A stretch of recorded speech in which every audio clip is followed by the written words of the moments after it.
Hola, bienvenidos. Esto es El Plan Perfecto. Hablamos con los protagonistas de la cultura en Catamarca y también te presentamos algunos recomendados para saber qué hacer un fin de semana en nuestra provincia. Hacemos este programa hoy desde Pagana, en Mate de Luna 726. Libros, aromas, sabores, muy buenos momentos lo encontrás aquí, en Pagana. Y en Lo de Ani nos vestimos para estar siempre a la moda.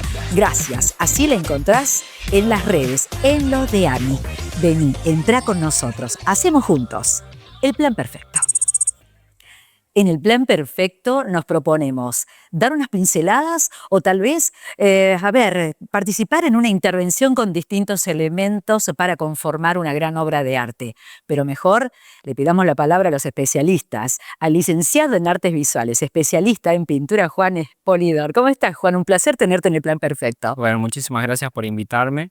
Es un honor para mí estar aquí esta tarde contigo compartiendo y hablando sobre arte. ¿Desde cuándo esa pasión por el arte, por la pintura?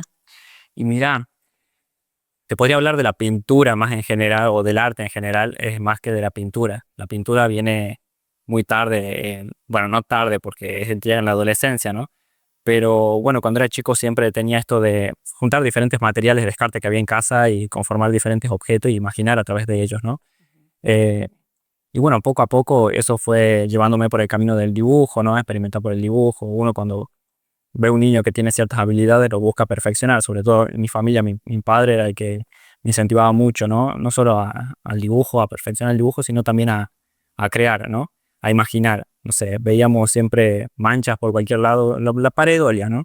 Y tratar de imaginar a partir de eso. Y eso creo que me incentivó muchísimo y me ayudó hasta el día de hoy, ¿no? A la hora de plantear una obra, a la hora de componer. Pero bueno, desde muy chico es que surgió esa pasión, ¿no? O sea, nunca no hice algo que no tenga que ver con el arte. Claro, qué bueno eso que decís, cómo tus padres te incentivaron y hoy en el mundo de la tecnología en donde, los chicos están con muchos dispositivos en sus manos, tal vez anula un poco la creatividad. ¿Cómo ves eso? Bueno, eso es lo que pensaba el otro día, bueno, tengo muchos sobrinitos, ¿no? Y o también en el taller uno puede observar. Em, y me pasaba eso, ¿no? Yo, por ejemplo, me despertaba a desayunar por las mañanas en mi casa y no tenía el tele no era el centro de la casa el tele, sino que había un cuadro que me gustaba muchísimo, un cuadro de Murillo, que eran dos niños comiendo pan, creo que se llama así el cuadro. Y siempre me quedaba horas mirándolo, observándolo y tratando de imaginar la narrativa de esa obra, ¿no? ¿Por qué estaban esos niños ahí? ¿De dónde habían sacado esa comida? Era muy estimulante, bueno, para hoy en día que uno es artista, como ver ese recorrido de la obra, ¿no? Es como un acto reflexivo, un ida y vuelta que no veo que haya tanto ahora con la tecnología, ¿no? Porque uno más que recibe que lo que le aporta la tecnología. No obstante eso, la tecnología también te permite llegar a otros lugares Sí. con tus obras. Justamente estás inmerso en el proyecto PAC, que esto es Proyectos Artísticos Contemporáneos. ¿De qué manera interactúas con artistas del resto del país? En el proyecto PAC lo inicié este año, tuve el honor de ser seleccionado y es un programa que busca perfeccionalizar la práctica artística desde diferentes aspectos, ¿no? De cómo surge una obra, cómo se cuida la obra y cómo circula la obra. Lo interesante de este proyecto, que estoy participando de la modalidad online, es que me conecta con artistas de diferentes lugares del país. Hay artistas de Tucumán, hay artistas de Salta, eh, no sé, de Buenos Aires, de Bahía Blanca. No quiero errarle a las provincias, ¿no? Pero también hay artistas internacionales, hay artistas de Brasil, hay artistas de México, y es muy de entre eso de ver, ¿no? De las diferentes trayectorias de cada uno, como las maneras diferentes que tienen de pensar la obra, o bueno, esos intercambios son muy enriquecedores, ¿no? Eh, ¿Se nutren o pueden vender las obras en esta interacción, en esto de proyectarse a otro nivel fuera de la provincia? sí, tiene que ver con el diálogo y los intercambios y también perfeccionalizar nuestra práctica, ¿no? Bueno, conocer más los circuitos de circulación que tenemos de la obra de arte y cómo mostrar nuestra obra de arte, ¿no? También tiene instancias en donde nos dan herramientas para, bueno, el tema de la comercialización, como decís. Y bueno, a fin de año lo lindo de este programa es que nos reunimos todos, que estamos todos virtuales. Nos reunimos para hacer una exposición en la galería que lo, organiza este proyecto y lo lleva a cabo, que es la Galería Gachi Prieto en Cabo. Ya que estamos con el tema de la comercialización, vamos a salirnos del idilio del arte y vamos a lo práctico, ¿no? Porque obviamente esto de descartar una obra que no resulta tiene su costo. Se puede vivir del arte. ¿Cómo resolves el día a día también con tus necesidades para proyectar tu trabajo? Sí, esa es una pregunta que uno se hace a lo largo de la carrera, si se puede vivir del arte, ¿no? Muchas veces la respuesta es como optimista, sí, se puede vivir del arte. Pero hay un trasfondo ahí, que vivir del arte no es vivir específicamente de la producción, solamente unos pocos privilegiados lo pueden decir. Siempre está de trasfondo el acompañarlo desde otros aspectos, ¿verdad? Ya sea de la docencia, ya sea a través de los talleres, también en la docencia, o bueno, diferentes actividades que no es simplemente producir la obra y venderla, sino hay otras aristas con las que puedes acompañar esa producción. Claro.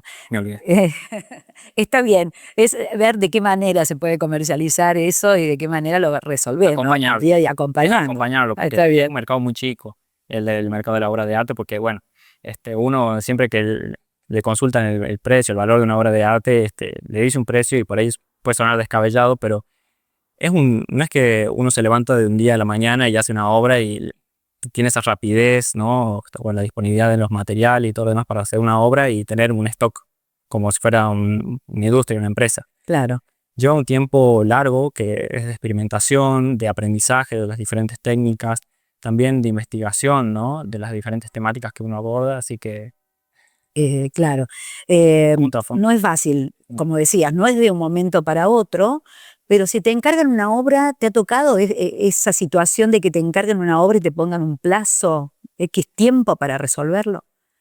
Hasta ahora todavía no estoy como tan abierto a las comisiones, ¿no? Por ese tema y también por el mismo tema de que me gusta tener una conexión real con los temas o con la temática que voy a abordar. Me gusta más, no sé, las conexiones genuinas con lo que voy a tratar, porque de definitiva me dediqué al arte para hacer lo que a mí me gusta, Claro, ¿no? claro. Pero sí, yo creo que no es algo de lo que estoy completamente cerrado, ¿no? En los encargos y todo eso, pero también es ese tema, ¿no? De los plazos. Por ahí uno se deja llevar con los tiempos y cuando tenés esos plazos a cumplir es como que te acota muchísimo ese momento de inspiración, y a mí no me gusta tener una fórmula de decir, bueno, hago esto porque se hace así y ya está. Me gusta experimentar siempre en cada cosa que hago. Claro, experimentar e investigar, trabajar, porque sé que hay un concepto de fusionar lo onírico con la investigación arqueológica. ¿Cómo se trabaja en ese sentido? Sí, más que lo onírico te diría que tiene que ver con lo sobrenatural, con lo desconocido, ¿no? Articular lo conocido con lo desconocido es algo que me interesa muchísimo.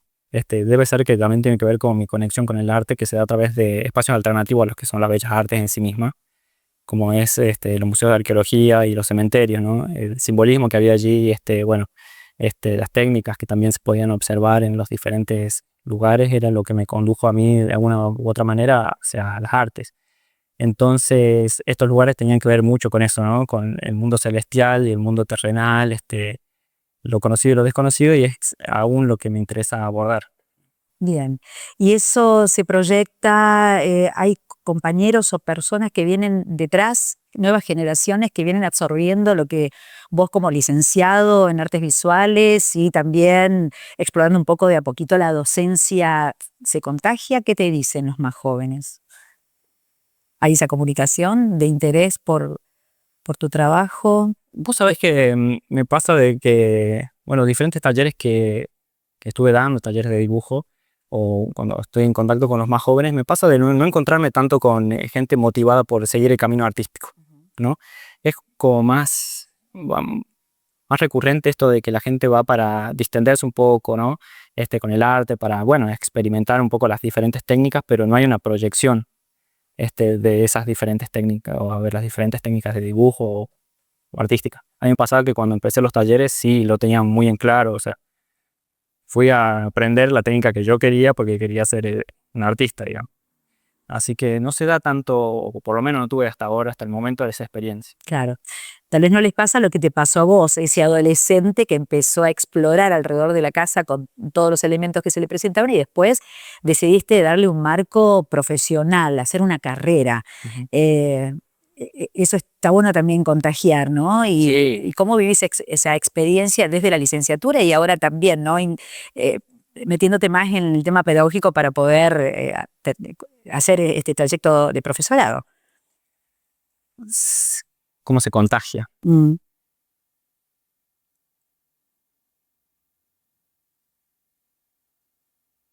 No sé. Te tienen que ver trabajar, tal vez allí nace, ¿no? En el otro también la inspiración o las ganas de hacerlo. Sí, puede ser, pero yo creo que también bueno, esto de tenerlo, podríamos decir, un poco tan claro desde el principio, desde mi niñez, de recorrer este camino, tiene que ver también con un contexto que a mí me permitió soñar. Yo no sé si hoy en día, si fuese un niño hoy en día, le daría tanta prioridad al arte visual en mi vida, ¿no? Eso no podría decir y tampoco sé cómo se podría contagiar. Em, yo creo que eso ya viene en cada uno y bueno, también de los contextos que le puedan favorecer. Claro. Digo, porque aquellos que no conocemos, que somos solamente observadores de la obra, nos encantaría poder desplegar un pensamiento, un sueño allí, ¿no? En esos materiales que también usan ustedes con sus manos. Y materiales y trabajo que es reconocido. De hecho, en el Salón Nacional de Artes Visuales has tenido una importante participación. Contanos, esto sucedió en 2025. ¿Cómo fue esta participación? Bueno, eso fue un sueño impensado, no, ni siquiera fue un sueño, o sea, fue algo muy lindo. Bueno, comenzó cuando presenté una de las últimas obras, una de las primeras obras que estoy haciendo bueno, una serie que estoy trabajando, que es donde, bueno, comienzo a explorar nuevos materiales alternativos, Sí. que comúnmente se ven en las artes visuales, que es algo que también está en boga, ¿no? Y, y también explorar otros lenguajes, como el lenguaje de la instalación. Y ya estaba en la fecha de cierre, digamos, de la convocatoria del Salón Nacional y, bueno, se da que llegué justo con la obra, la presenté, completé todo el formulario y lo mandé. Pero lo mandé sin ninguna expectativa. O sea, ya llega un momento en que ya no tenés expectativa de nada. Este, Pasó mucho tiempo desde ese momento hasta que, bueno, siempre me entero por los amigos, ¿no? Por los amigos o los colegas que me dicen, Juan, mira. Y entonces en ese momento me llega un mensaje de, bueno, un colega que me dice, mira, quedaste preseleccionado. Y yo no me podía creer, estaba pasando el perro y fue muy increíble, ¿no? Era como un sueño, o sea, dije, bueno, ya está, ya no puedo pedir más. Y quedé ahí, ¿no? Pero seguí en carrera. Y luego llega la instancia de la selección, confirman eso que había sido seleccionado. Estaba, bueno, haciendo la muestra ahí en Buenos Aires, en el Congreso de la Nación, con otros colegas, con los que estuvimos charlando también. Y no, y era como, seguía haciendo, no puede ser real, era un impensado, sumamente impensado, era un sueño enorme. Y bueno, ahí dije, bueno, ya está, ya, más que esto no puedo conseguir, ya está. ¿A vos te parece o hay otras instancias tal No, vez? pero todavía falta. Ah, muy bien. Todavía falta porque después, bueno, quedé seleccionado para la residencia de la Beca Bien. Constelaciones. Me encontraba en Tucumán a punto de irme para Conquija, bueno, hice una dupla de residencias, ¿no? Una estaba en Tucumán y otra en Conquija. Las raíces se llama una y otra la rural. Y cuando estaba a punto de irme a dormir, porque al otro día viajábamos a tempranito a la mañana, me llama, creo que es la directora del Salón Nacional de Artes Visuales, Cristina Santa Cruz, y me dice, bueno, al principio no la atendí. No la atendí porque era un número de Buenos Aires y bueno, los números de Buenos Aires son deudas. O Entonces, dudas también. también. Entonces no la atendí. Como insistió, la atendí ahí y ahí me confirma de que el jurado me había otorgado una mención especial en la categoría instalación y medios alternativos. Así que mudo, creo.